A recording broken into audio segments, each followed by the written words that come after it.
En teoría, lo tenía todo. Una carrera de 20 años, un sueldo de esos que te dejan dormir tranquilo, el coche, la casa, las vacaciones, el paquete completo. Pero cada mañana, al mirarme en el espejo, mientras luchaba con una corbata que sentía más como una soga, me enfrentaba a un vacío, a una sola pregunta que retumbaba en mi cabeza. ¿En serio esto es todo? Esa pregunta se convirtió en un ruido de fondo constante. Y te aviso desde ahora, este no es un cuento de hadas de lo dejé todo y me hice millonario en 6 meses. Para nada. Esta es la historia real, cruda y sin filtros, de cómo me atreví a empezar de cero cuando el mundo, y sobre todo mi propia mente, me gritaban que ya era demasiado tarde. Es la historia de cómo desmantelé, pieza por pieza, una vida que desde fuera parecía perfecta, pero que por dentro estaba hueca, para construir algo auténtico, algo mío. Y si estás viendo esto, si esa pregunta, ¿esto es todo?, te suena de algo, quédate, porque esta historia también es para ti.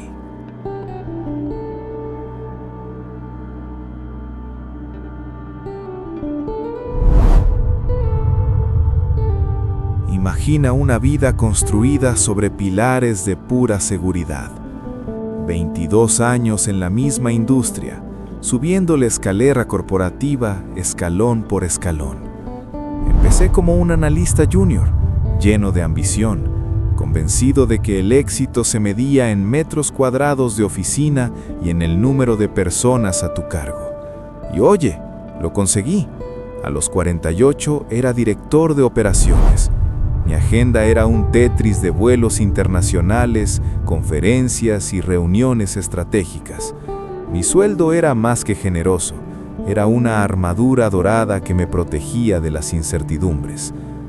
Mi día a día era una coreografía perfectamente predecible. Despertador a las 6 a.m., café rápido mientras leía los correos llegados desde Asia, traje, corbata, siempre el mismo nudo. Una hora de atasco escuchando podcasts de negocios que prometían optimizar mi rendimiento. La oficina era un acuario de cristal y acero, un espacio impersonal que podría haber estado en cualquier ciudad del mundo. Las jornadas eran de 10, a veces 12 horas, encerrado en salas de juntas mirando PowerPoints llenos de gráficos de barras y diagramas de Venn. Hablábamos de sinergias, stakeholders y KPIs. Usábamos un lenguaje diseñado para sonar importante, pero que con el tiempo empezó a parecerme un eco en un pozo sin fondo. Recuerdo un proyecto para optimizar la cadena de suministro que prometía un ahorro del 3%. Años atrás eso me habría motivado, pero en ese momento, sentado en esa sala helada, mirando un Excel, sentí una desconexión total. Pensé, ¿de verdad voy a dedicar los últimos 20 años de mi vida productiva a ahorrarle un 3% a una corporación multimillonaria? La pregunta me golpeó, literalmente me mareé. Los fines de semana eran para descomprimir, jugar al golf con clientes, cenas de empresa y responder más correos. Mi esposa decía que parecía un fantasma, presente en cuerpo, pero ausente en espíritu. Mis hijos adolescentes casi habían dejado de intentar contarme sus cosas, sabían que mi mente estaba en otra parte.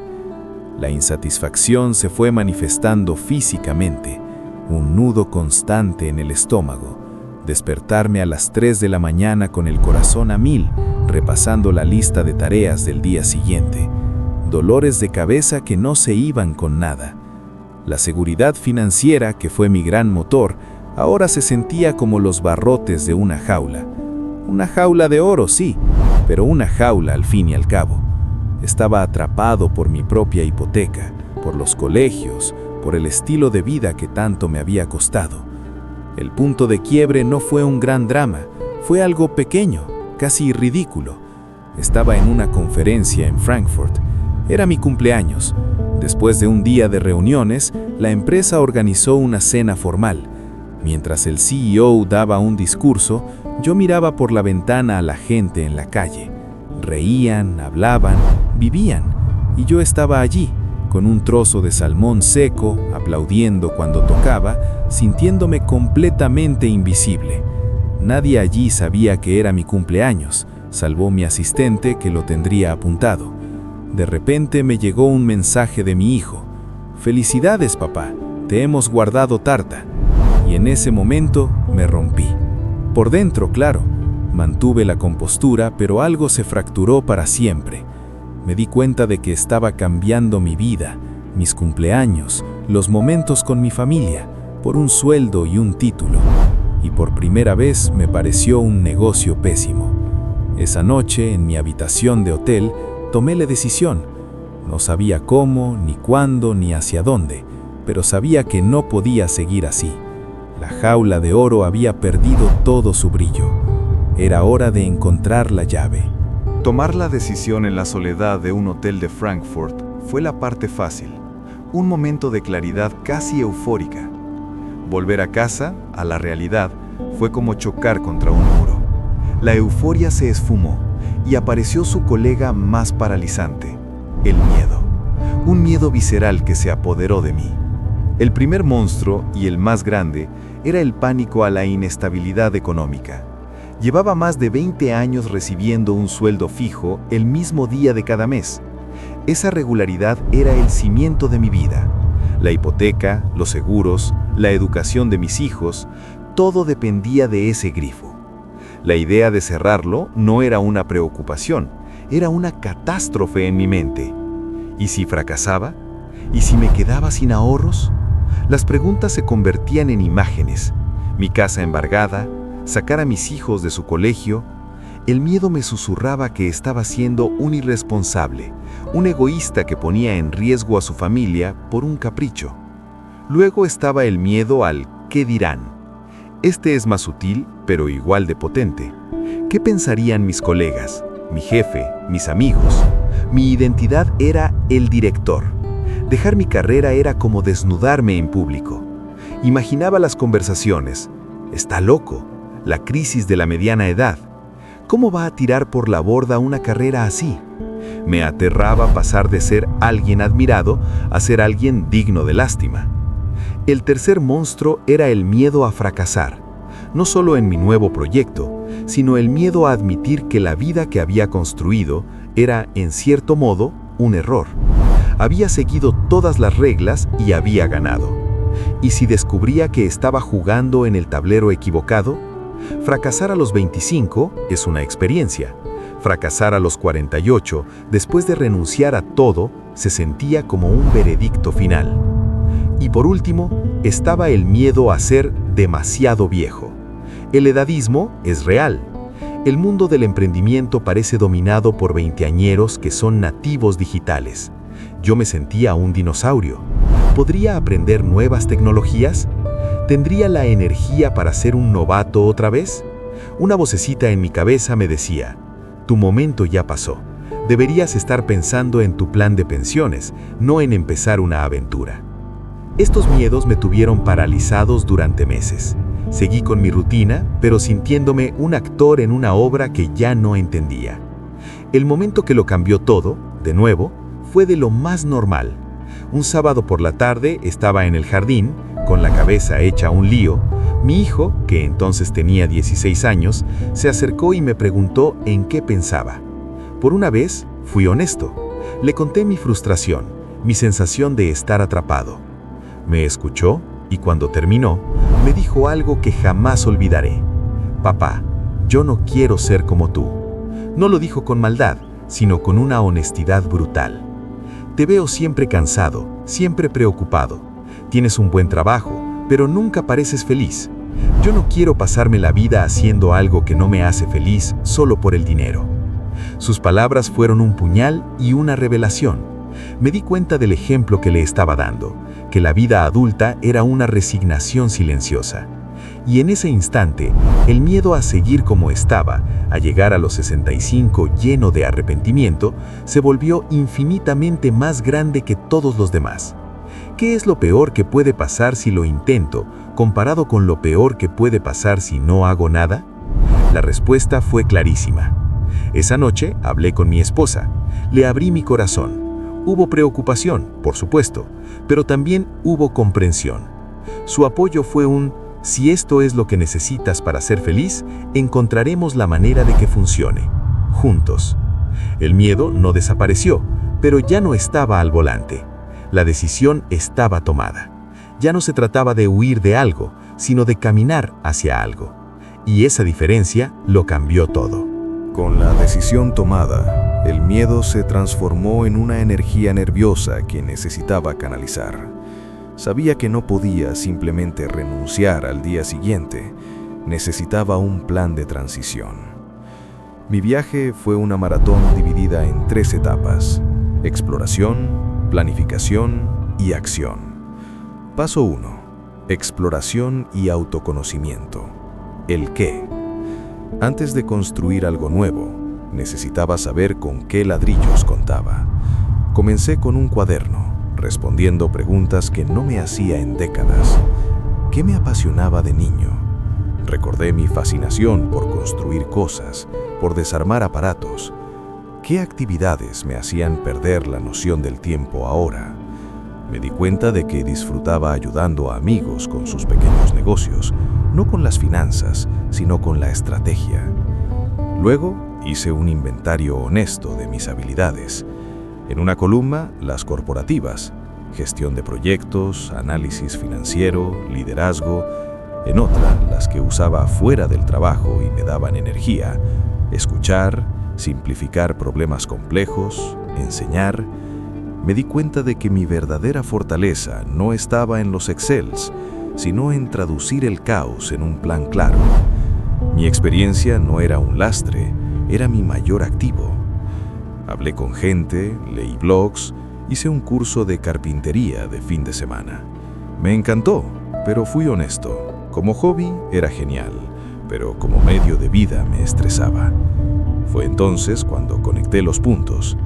Mi pasión era el proceso de creación, mi habilidad era la mentoría, y si usaba mis 20 años de experiencia para ayudar a pequeños artesanos y creativos a convertir su pasión en un negocio viable, la idea me electrizó. No se trataba de tirar mi experiencia a la basura, sino de ponerla al servicio de algo que me importaba. Había encontrado mi qué. Paso 2. La planificación. El puente. Con un destino en mente, tocaba construir el puente. Esto fue clave para calmar mis miedos y los de mi familia. Lo primero, el plan financiero.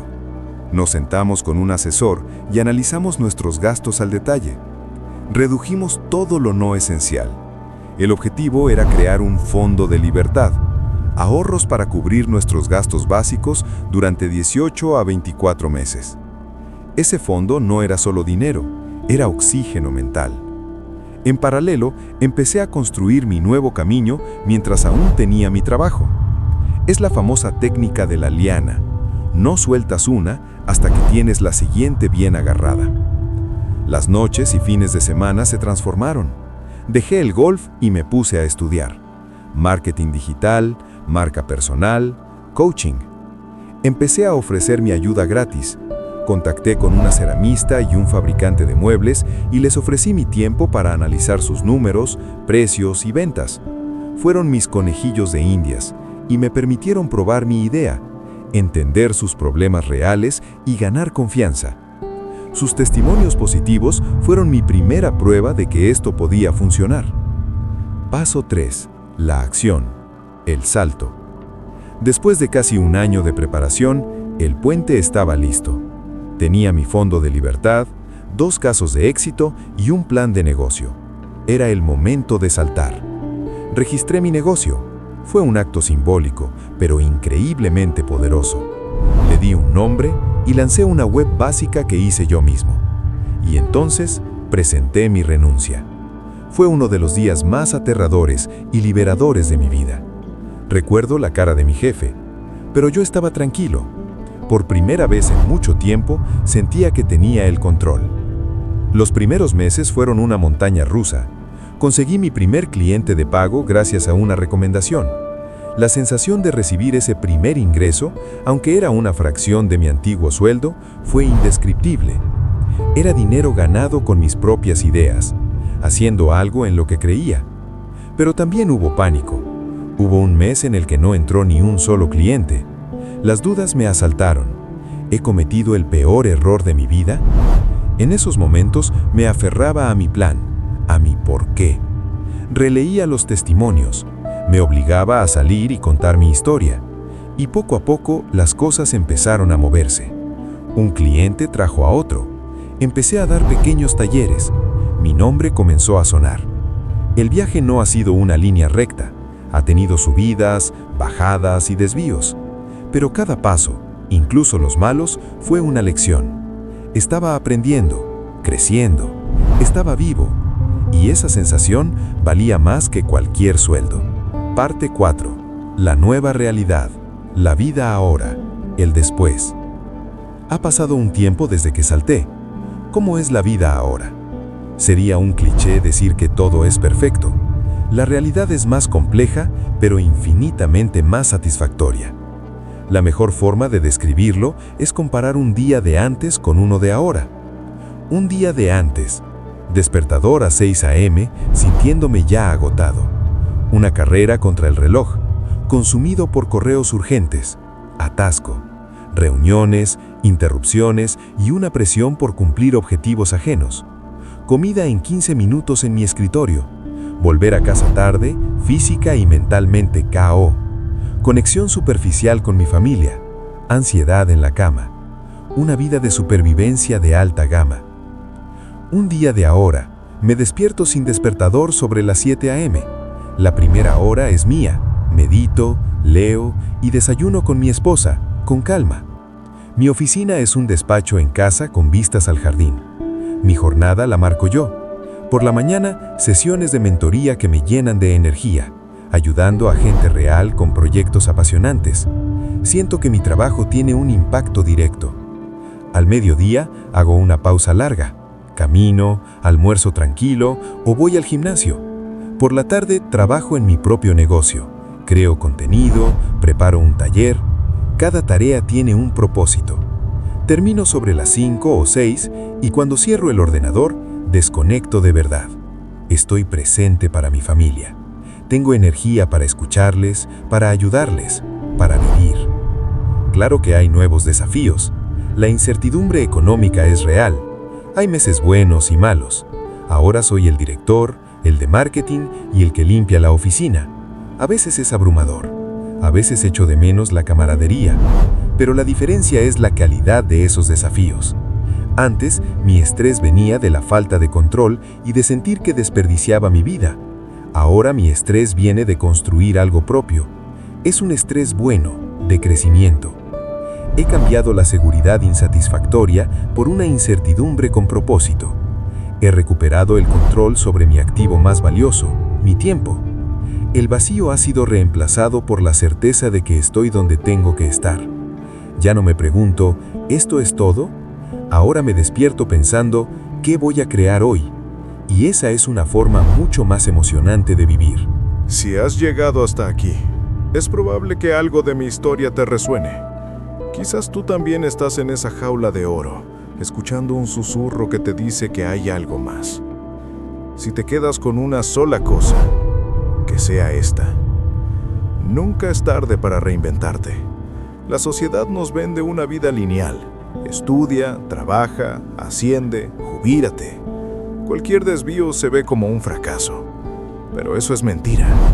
Tu edad no es una barrera, es tu arma secreta.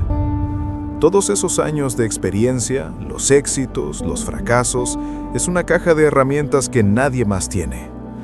No se trata de empezar de cero, sino de empezar desde la experiencia. Reinventarse no significa necesariamente abandonarlo todo. Puede ser empezar un proyecto paralelo, aprender algo nuevo, reconectar con una pasión. El primer paso no es renunciar, es darte permiso para volver a soñar. Para preguntarte, ¿y sí? El miedo no se va a ir, pero puedes aprender a bailar con él. Puedes ponerlo en el asiento del copiloto, pero nunca, jamás, dejes que tome el volante. Porque te aseguro que el dolor del arrepentimiento, de llegar al final y preguntarte qué habría pasado si te hubieras atrevido, es mucho mayor que el miedo a la incertidumbre. Tu vida no es un ensayo general. Es el único estreno que vas a tener. No dejes que el guión lo escriba nadie más. Y ahora te toca a ti. Quiero que este espacio sea una comunidad de valientes y soñadores. Así que te invito a que hagas un pequeño acto de valentía ahora mismo. Escribe en los comentarios cuál es ese cambio con el que sueñas. No tiene que ser un plan. Puede ser una idea, un anhelo, una pasión que llevas ignorando. Ponerlo por escrito es el primer paso para hacerlo real. Y quién sabe, quizá tu historia inspire a alguien más. Gracias por acompañarme. Si te ha gustado, suscríbete para más contenido sobre cómo construir una vida a tu medida, sin importar tu edad. Recuerda, el mejor momento para plantar un árbol fue hace 20 años. El segundo mejor momento es ahora.